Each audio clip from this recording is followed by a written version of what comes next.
Kathy with Kiddos Corral, and today I'm going to show you guys how I make my snowball cookies. We don't get any snow here, and so this is probably as close to snow we're going to get this year, I think. Sometimes we get a little light dusting of snow, but nothing like I grew up with up north.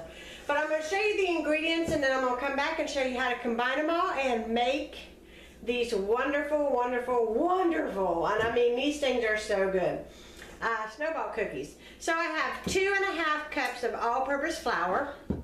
I have a 1/2 cup of powdered sugar.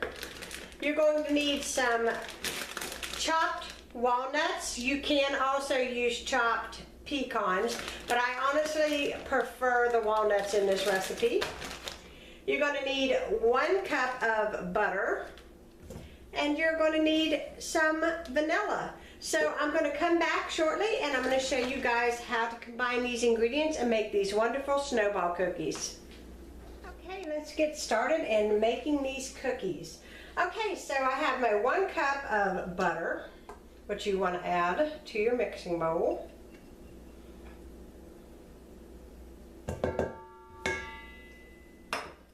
You want to add your teaspoon of vanilla. And I love vanilla, and if you can make your own or buy a good kind of vanilla, it really makes a difference in your recipes. Now I'm going to add my 1/2 cup of powdered sugar, and I'm going to just try to smash those all together in the bowl, just like that. Just kind of whisk them together, kind of cream them a little bit.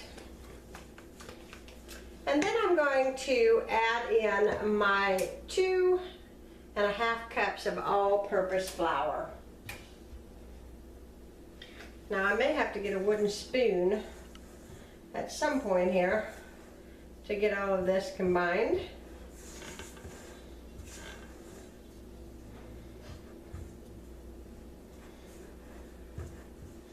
My kids, when they were little and they went to public school, they would come home and I would have these out on a pretty Christmas plate with some hot chocolates waiting for them when they got off the school bus.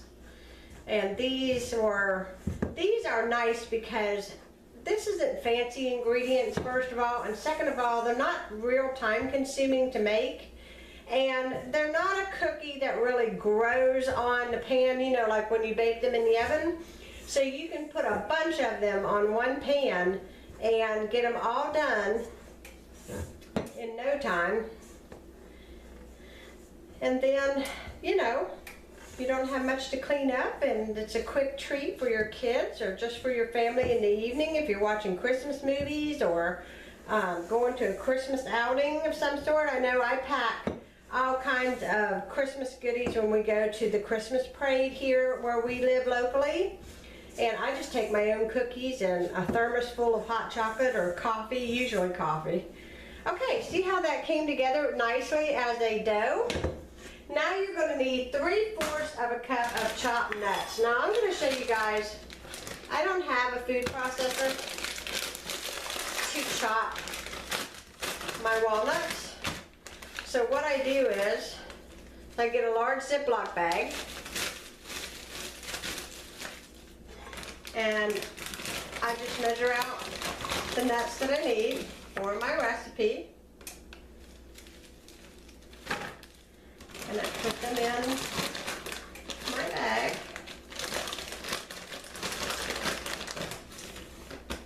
And this is going to be 3/4 of a cup of nuts, so I think probably a couple more. Here we go. Alright. Now, what I do is I put them in the Ziploc bag and I lay them flat out on the surface, and I squeeze all the air out and I zip it. Make sure that it's zipped. This one's not zipping. There we go. And then I take my rolling pin, this is going to get loud, and I just start banging it until all of my walnuts are the size that I want. And then I flip it over and kind of flatten them out, because you know you want to try to make these as even as possible. Now, if I had a food processor, I definitely would be using it to do this, or one of those handheld things that, you know, but I've been doing it this way for years. So I just take care of all the nuts this way. You want to make sure that you're careful with your Ziploc bags, because if it has too much air in it or whatever, it will make a hole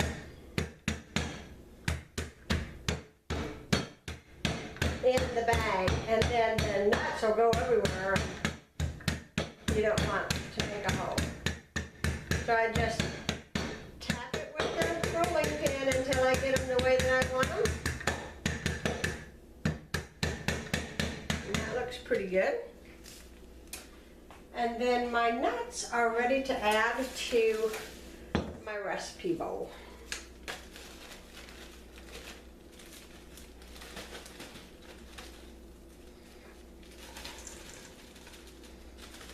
There we go.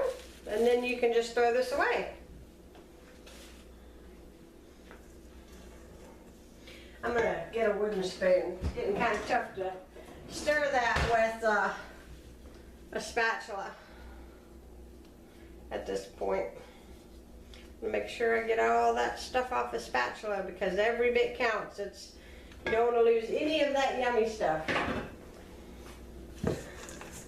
So I just smash all of it together and get all of that good and combined. At this point, you could even wash your hands and get your hands in there and kind of squeeze it all together, and I may still do that, but this is so easy to make and combine. So I'm going to come back here in a few minutes. I'm going to get my cookie sheet out covered with parchment paper, and I'll be back to show you how you roll these and bake them.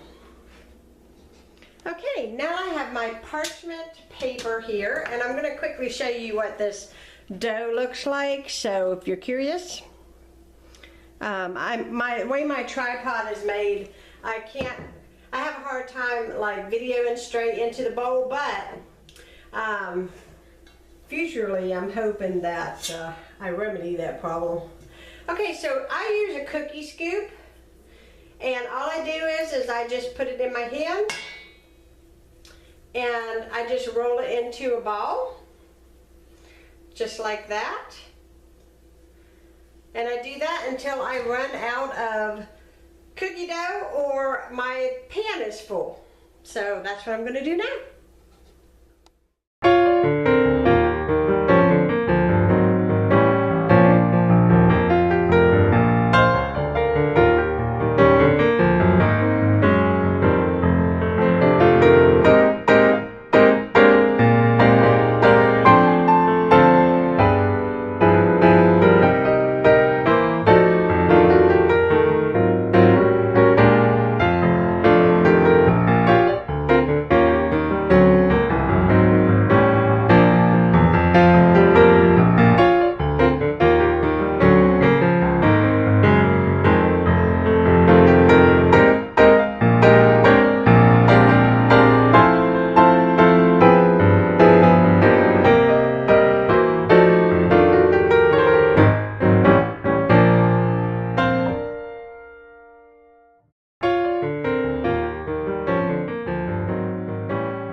Okay, my snowballs are out of the oven, and in this plate I have powdered sugar, and then I have a plain plate.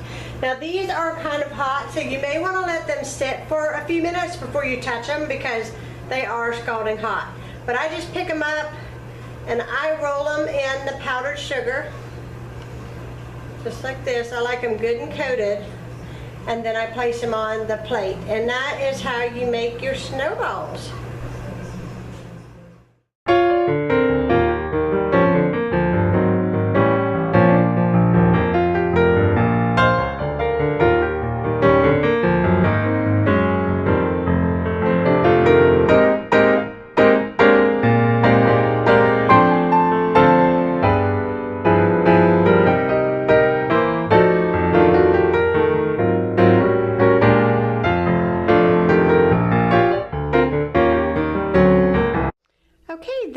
my Snowball cookies, and I think they look really pretty and festive on a red plate, but that's what they look like. They're very simple to make, and they are loved by all of my family members.